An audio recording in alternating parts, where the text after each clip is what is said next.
Hello friends, मैं सचिन कुमार अपने YouTube channel एवं डिस्कस पर आपका स्वागत करता हूं। दोस्तों, यूपी बोर्ड एनसीईआरटी पैटर्न पर आधारित इंटरमीडिएट भौतिकी का हम 6 चैप्टर पढ़ रहे थे। आज हम पढ़ेंगे इसके अंतर्गत विभवमापी के प्रयोग। तो जो विभवमापी होते हैं, विभवमापी का जो प्रयोग होता है हमारे सिलेबस में, इसके मुख्यतः 2 प्रयोगों का वर्णन किया गया है।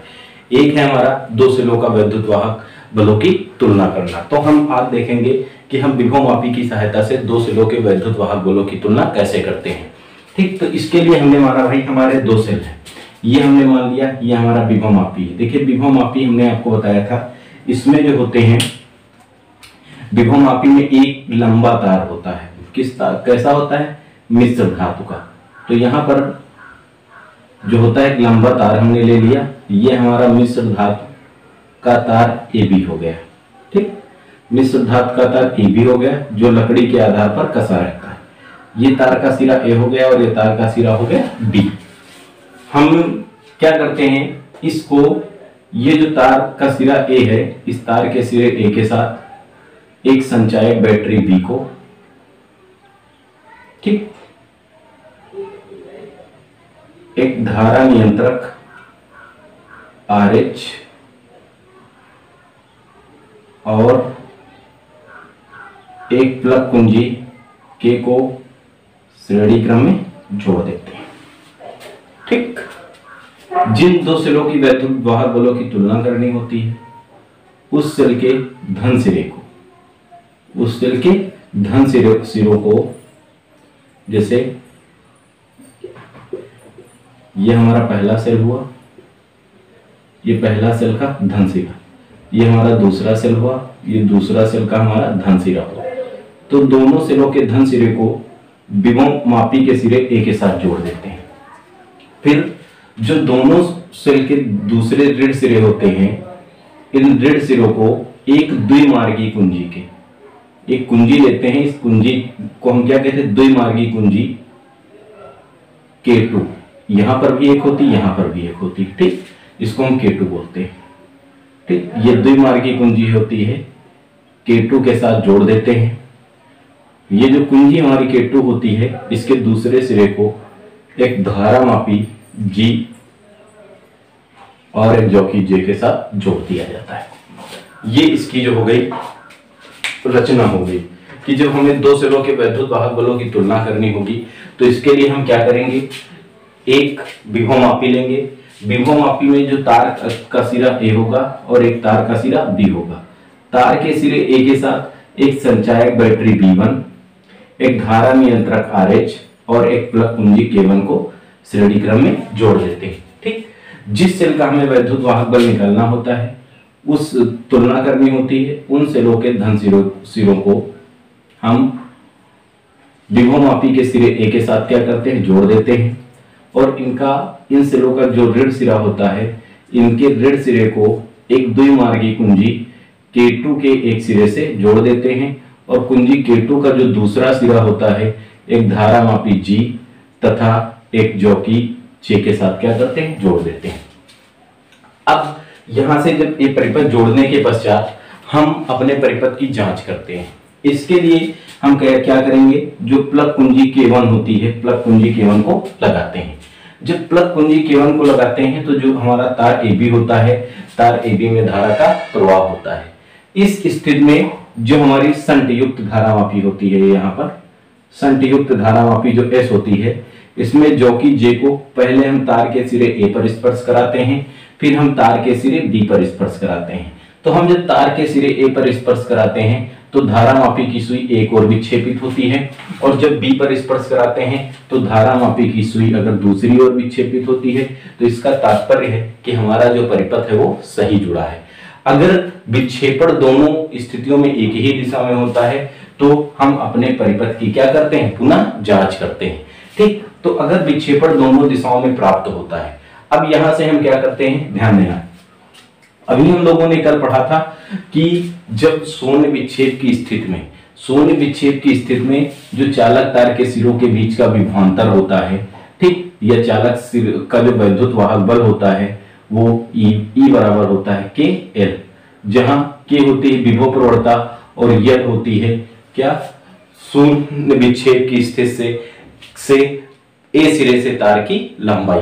ठीक, तो हम देखिए पहले क्या करते हैं, प्लग कुंजी K1 लगाते हैं। तो प्लग कुंजी K1 लगाने पर धारा का प्रवाह होता है, तार AB में धारा बहती है। इस कंडीशन में हम कुंजी K2 को लगाते हैं। जो द्विमार्गी कुंजी होती है, द्विमार्गी कुंजी में हम कौन सा सिरा लगाते हैं, किसको लगाते हैं, जिससे E1 का जो होता है पहला सिरा जुड़ा, E1 सेल का ऋण सिरा जुड़ा होता है, उसको हम K2 से लगाते हैं। जब K2 को लगाएंगे तो इस स्थिति में क्या होगा, इस स्थिति में जो सेल E1 होगा, सेल E1 धारा देगा, सेल E2 इस स्थिति में धारा नहीं देगा। तो जब सेल E1 धारा देगा तो जॉकी J को हम तार के विभिन्न भागों पर स्पर्श कराएंगे और तार के विभिन्न भागों पर स्पर्श करा के शून्य विक्षेप की स्थिति प्राप्त करेंगे। यदि हम मान लें कि जॉकी J को जब हम इस तार पर स्पर्श कराते हैं तो स्पर्श कराने पर शून्य विक्षेप की स्थिति एक बिंदु पर प्राप्त होती है। शून्य विक्षेप की स्थिति जैसे हमने मान लिया बिंदु, इसे मान लिया C पर प्राप्त हुई। तो बिंदु C की जो सिरे A से दूरी हो, बिंदु C की सिरे A से दूरी कितनी हो, L1 हो। तो इस कंडीशन में जो सेल E1 होगा, सेल E1 का वैद्युत वाहक बल हो जाएगा E1 बराबर KL1। इसे मान लिया समीकरण नंबर 1, जहां E1 हो जाएगा पहले सेल का वैद्युत वाहक बल, K हो जाएगी विभव प्रवणता और L1 हो जाएगी चालक शून्य विक्षेप की स्थिति से सिरे A की लंबाई। ठीक, सेकंड कंडीशन में हम क्या करेंगे, अब कुंजी K2 को निकालेंगे। कुंजी K2 को निकालेंगे। कुंजी K2 को निकालने के पश्चात ये जो द्विमार्गी कुंजी थी, द्विमार्गी कुंजी में K2 को निकालेंगे। अब यही इसी K2 कुंजी कहां पर लगाएंगे, जिससे सेल E2 का ऋण सिरा जुड़ा होगा, उसको लगाएंगे। जब K2 को लगाएंगे प्लग कुंजी में, K2 में E2 के पास वाला सिरा लगाएंगे तो इस कंडीशन में E1 सेल धारा नहीं देगा। इस कंडीशन में सेल धारा कौन देगा, E2 सेल धारा देगा। जब E2 सेल धारा देगा तो इस जॉकी J को पुनः हम तार AB के विभिन्न भागों पर स्पर्श कराएंगे। अगर भाग यहाँ पर शून्य विक्षेप की स्थिति मान लो भाग D पर प्राप्त होती है, शून्य विक्षेप की स्थिति कहां पर प्राप्त होती है, अगर भाग D पर प्राप्त होती है, बिंदु D पर प्राप्त होती है और बिंदु D की सिरे A से लंबाई कितनी हो, L2। बिंदु D की जो सिरे A है, सिरे A से लंबाई कितनी हो, L2 हो। तो इस कंडीशन में जो सेल का वैद्युत वाहक बल हो जाएगा वो E2 बराबर हो जाएगा KL2। ठीक, जहां E2 दूसरे सेल का वैद्युत वाहक बल, K हो जाएगी तार की विभव प्रवणता और L2 हो जाएगी शून्य विक्षेप की स्थिति में सिरे A से तार की लंबाई। यह हो गया समीकरण नंबर 2। हम समीकरण 1 और 2 को भाग कर दें तो समीकरण 1 तथा 2 को भाग करने पर कितना हो जाएगा, 1 तथा 2 को भाग करने पर जो हमें मिलेगा वो कितना हो जाएगा, E1 अपान E2 बराबर KL1 अपान KL2, K से कट जाएगा तो E1 अपान E2 बराबर L1 अपान L2। तो शून्य विक्षेप की स्थिति में दोनों स्थितियों में जो चालक तार की लंबाइयों का अनुपात होगा वही सेल के वैद्युत वाहक बल के बराबर हो जाएगा। ठीक है, तो यहां से अगर एक बात और है, इसमें अगर इसकी सहायता से हम वैद्युत वाहक बल भी निकाल सकते हैं। अगर दोनों सेलों में एक सेल प्रमाणिक हो, प्रमाणिक का मतलब सेल का वैद्युत वाहक बल का मान दिया हो, तो आप इसकी सहायता से दूसरे सेल का वैद्युत वाहक बल भी ज्ञात कर सकते हो इसी प्रक्रिया से। ठीक, तो विभवमापी का पहला प्रयोग हुआ दो सेलों के वैद्युत वाहक बलों की तुलना करना, और अगर इसी में एक सेल का मान प्रमाणिक हो, एक सेल प्रमाणिक हो अर्थात उसका मान दिया हो, तो हम इसी विधि से दूसरे सेल का जो है वैद्युत वाहक बल ज्ञात कर सकते हैं। तो इसके लिए हमने माना था, आपको एक बार हम पुनः परिपथ के बारे में बता देते हैं। इसमें रचना में लिखना क्या होता है, जैसे हमने माना एक हमारा विभवमापी AB, जो विभवमापी है, विभवमापी में जो तार AB है वो लकड़ी के आधार पर कसा है। इस तार के सिरे A और B के साथ एक संचायक बैटरी B1, एक धारा नियंत्रक RS तथा एक कुंजी K1 को श्रेणी क्रम में जोड़ दिया गया है। जिन दो सेलों का वैद्युत वाहक बल निकालना होता है उन सेल के धन सिरों को, ठीक, उन सेलों के धन वाले सिरों को धारा मापी के सिरे, विभवमापी के सिरे A के साथ जोड़ देते हैं। फिर दोनों सेलों के जो है ऋण सिरों को एक द्विमार्गी कुंजी K2 के साथ जोड़ देते हैं। द्विमार्गी कुंजी K2 का दूसरा सिरा एक संट युक्त धारा मापी के सिरे से जुड़ा होता है और धारा मापी का संपर्क जो है हम एक जॉकी J से कर देते हैं। ये इसकी जो हो गई संरचना हो गई। ठीक, अब यहां से हम क्रियाविधि क्या होगी इसकी, हम जब कुंजी K1 लगाते हैं तो कुंजी K1 लगाने पर तार AB में धारा प्रवाहित होती है। इस स्थिति में जॉकी J को पहले हम तार के सिरे A पर फिर तार के सिरे B पर क्या कराते हैं, स्पर्श कराते हैं। और अगर धारा मापी में विक्षेप विपरीत दिशाओं में प्राप्त होता है तो परिपथ जो होता है वो सही जुड़ा होता है। ठीक, फिर हम क्या करते हैं, कुंजी K2 को लगाते हैं। जब परिपथ सही जुड़ा होता है उसके पश्चात हम कुंजी K2 को लगाते हैं। कुंजी K2 में, द्विमार्गी कुंजी K2 में जो E1 सेल है, पहले सेल के ऋण सिरे के पास वाली कुंजी K2 को लगाते हैं। तो इस स्थिति में जो सेल E1 है वो धारा देता है। फिर इस जॉकी J को हम तार AB के विभिन्न भागों पर स्पर्श करा के शून्य विक्षेप की स्थिति प्राप्त करते हैं। यदि शून्य विक्षेप की स्थिति बिंदु C पर प्राप्त होती है जिसकी तार के सिरे A से दूरी कितनी हो, L1 हो, तो पहले सेल का जो वैद्युत वाहक बल हो जाता है वो E1 बराबर हो जाता है KL1। इसे मान लिया समीकरण 1। फिर सेकेंड स्थिति में हम क्या करते हैं, धन सिरे के पहले सेल के पास वाली ऋण सिरे के पास वाली कुंजी को निकालते हैं और द्विमार्गी कुंजी में E2 के ऋण सिरे के पास वाली कुंजी K2 को लगाते हैं। इस स्थिति में जो कुंजी K2 जो सेल E2 होता है वो धारा देता है और इस स्थिति में जॉकी J को हम पुनः तार AB के विभिन्न भागों पर स्पर्श कराकर शून्य विक्षेप की स्थिति प्राप्त करते हैं। यदि शून्य विक्षेप की स्थिति बिंदु D पर प्राप्त होती है और D की चालक तार D की विभवमापी के सिरे S से लंबाई L2 हो तो इस स्थिति में जो सेल का वैद्युत वाहक बल होता है E2 बराबर हो जाता है KL2। इसे मान लिया समीकरण 2। समीकरण 1 तथा 2 को जब भाग करते हैं, बाएं पक्ष को बाएं में और दाहिने को दाहिने में, तो E1 अपान E2 बराबर हो जाता है KL1 अपान KL2। K से K कट जाता है तो E1 अपान E2 बराबर L1 अपान L2, जहां E1 पहले सेल का वैद्युत वाहक बल और L1 E1 के सापेक्ष शून्य विक्षेप की स्थिति में सिरे A से चालक तार की लंबाई E2 दूसरे सेल का वैद्युत वाहक बल और L2 जो होती है वो सेल E2 के सापेक्ष शून्य विक्षेप की स्थिति में सिरे A से तार की लंबाई होती है। अगर इसी स्थिति में एक सेल प्रमाणिक हो, एक सेल का जो है वैद्युत वाहक बल दिया हो, तो हम दूसरे सेल का वैद्युत वाहक बल भी इसकी सहायता से निकाल सकते हैं। अभी पढ़ते हैं सेल का आंतरिक प्रतिरोध ज्ञात करने के लिए। इसके लिए हम विभवमापी लेते हैं। विभवमापी में आपको पता था कि एक जो होता है मिश्र धातु मैंगनीज अथवा कांस्टेंटन का एक लंबा तार होता है जो लकड़ी के आधार पर पैमाने की सहायता से कसा होता है। जैसे हमने माना ये मिश्र धातु मैंगनीज का हमारा जो तार हो गया AB हो गया, लंबा तार AB हो गया जो लकड़ी के आधार पर पैमाने की सहायता से कसा है। ये तार का सिरा A हुआ, ये तार का सिरा B हुआ। तार के सिरे A के साथ एक सचायक बैटरी B, एक धारा नियंत्रक RH और एक प्लग कुंजी K1 को श्रेणी क्रम में जोड़ दिया गया है। यह प्लग कुंजी हमारी K1 हो गई, ये हमारा धारा नियंत्रक RH हो गया, ये हमारी बैटरी हो गई B1।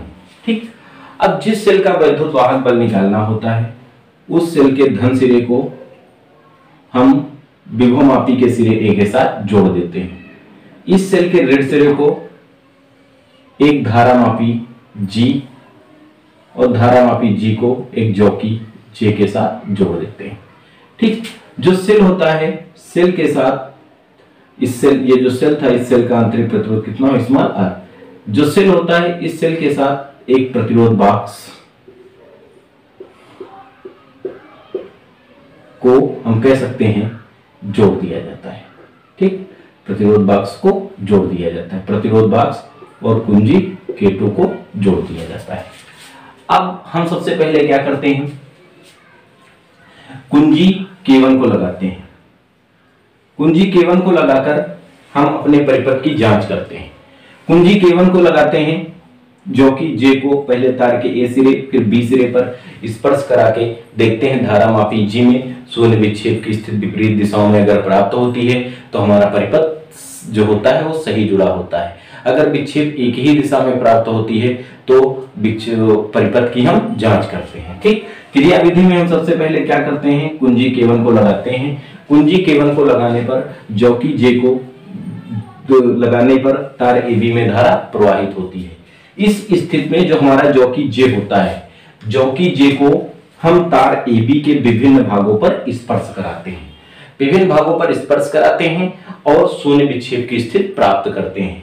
अगर मान लें हम इस कंडीशन में शून्य विक्षेप की स्थिति बिंदु C1 पर प्राप्त हो रही है, इस स्थिति में हम मान लें कि जो हमारी शून्य विक्षेप की स्थिति है, ये शून्य विक्षेप की स्थिति बिंदु C1 पर प्राप्त हो, C पर प्राप्त हो रही है, और C की जो विभवमापी है, विभवमापी की सिरे A से लंबाई कितनी है, L1 है। ठीक, देखिए चूंकि इस परिपथ में कुंजी K2 तो खुली हुई है, अगर कुंजी K2 खुली है तो ये परिपथ खुला है, और इस स्थिति में A और C के बीच का जो विभवांतर होगा, चालक तार A और C के बीच का जो विभवांतर होगा वो इस सेल के विद्युत वाहक बल के बराबर हो जाएगा, अर्थात इस कंडीशन में जो E होगा वो बराबर हो जाएगा K L1।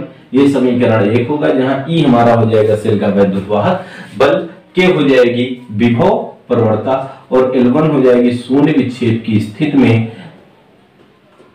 विभव प्रवणता, और जो L हो जाएगी वो शून्य विक्षेप की स्थिति में विभवमापी के A सिरे से तार की लंबाई। ठीक, सेकंड कंडीशन में हम क्या करते हैं, अब हम कुंजी K2 को लगाते हैं, कुंजी K2 को लगाते हैं और प्रतिरोध बाक्स से एक उचित प्रतिरोध R निकाल लेते हैं। जब R निकालेंगे और तो इस कंडीशन में हम प्रतिरोध के सिरों के बीच का विभवांतर निकालते हैं। क्या निकालते हैं, प्रतिरोध के सिरों के बीच का विभवांतर। तो हम क्या करते हैं, कुंजी K2 लगाते हैं, प्रतिरोध R को निकालते हैं, प्रतिरोध R को निकालते हैं। इस कंडीशन में जो प्रतिरोध R प्रभावी हो जाता है और हम इसके बीच का विभवांतर ज्ञात करते हैं। कैसे ज्ञात करते हैं, फिर ये जो जॉकी J होती है, इस जॉकी J को तार के हम विभिन्न बिंदुओं पर स्पर्श करा के शून्य विक्षेप की स्थिति प्राप्त करते हैं। ये शून्य विक्षेप की स्थिति बिंदु D पर प्राप्त होती है, कहां पर, D पर प्राप्त होती है, और जो D है, D की A से दूरी कितनी हो, L2 हो, तो इस कंडीशन में जो हो जाएगा प्रतिरोध के सिरों के बीच का विभवांतर V जो होगा वो बराबर हो जाएगा K L2, जहां K हो जाएगी विभव प्रवणता। इसको मान लें हम समीकरण नंबर 2। तो समीकरण 1 तथा 2 को भाग कर दें, तो 1 और 2 को भाग करने पर 1 को 2 से भाग करने पर कितना हो जाएगा, E बटे V बराबर K L1 बटे K L2, K से K कट जाएगा, E बटे V बराबर L1 बटे L2, इसे मान लें ये हो गया। ठीक, अभी हम लोगों ने पढ़ा था सूत्र कि सेल का आंतरिक प्रतिरोध जो होता है बराबर होता है कैपिटल R बाह्य प्रतिरोध, E सेल का विद्युत वाहक बल, V टर्मिनल विभवांतर -1। तो E बटा V यहाँ किसके बराबर होता है, L1 अपान L2 के, तो स्मॉल r बराबर कैपिटल R, ये हो जाएगा L1 अपान L2 -1। इस सूत्र की सहायता से हम यहाँ पर सेल का आंतरिक प्रतिरोध ज्ञात कर सकते हैं। गाड़ी को स्टार्ट करने पर उसकी हेडलाइट धीमी हो जाती है, क्यों, क्योंकि जब हम गाड़ी को स्टार्ट करते हैं तो उस कंडीशन में जो स्टार्टर होता है वो बैटरी से बहुत उच्च धारा लेता है, जिसके कारण बैटरी का विभव पतन जो होता है बढ़ जाता है और बैटरी के सिरों के बीच का जो विभवांतर होता है वो घट जाता है, और विभवांतर घटने के कारण जो हेडलाइट होती है उसकी जो रोशनी होती है वो धीमी हो जाती है। इसी प्रकार होता है कि जब हम घरों में हीटर का प्रयोग करते हैं, उच्च जो है धारा का या हीटर प्रयोग करते हैं, उच्च क्षमता का जब हीटर प्रयोग करते हैं घरों में, जब हम उच्च क्षमता का हीटर प्रयोग करते हैं तो उस कंडीशन में घर के जो सारे बल्ब होते हैं वो धीमे पड़ जाते हैं। क्यों, इसका कारण होता है कि घर के जो सारे परिपथ होते हैं वो समांतर क्रम में जुड़े होते हैं, और जब हम मेंस से हीटर को लगाते हैं तो हीटर जो होता है बहुत उच्च धारा लेता है, जिसके कारण क्या होता है, जो मेंस से निकलने वाले अन्य तार होते हैं उनमें विभव पतन होता है, और विभव पतन होने के कारण उन सबका जो विभवांतर होता है वो घट जाता है, और विभवांतर घटने के कारण जो बल्ब होते हैं उनका प्रकाश